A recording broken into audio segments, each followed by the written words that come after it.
pleasant day, ma'am. I am Josie Buncalon, a fourth-year student taking up Bachelor of Science in Hospitality Management. In this video, I will show the materials that I'll use on my summer season iced tea with splash on the glass.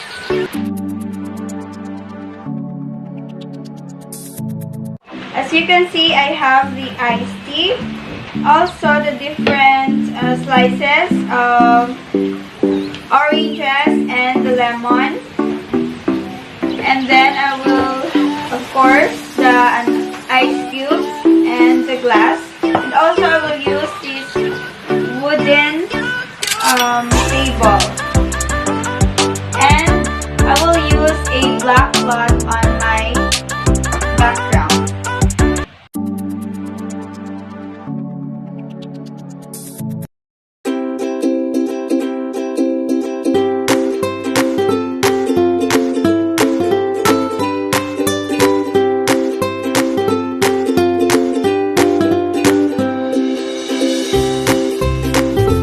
This is a summer seasoned iced tea with a splash on the glass.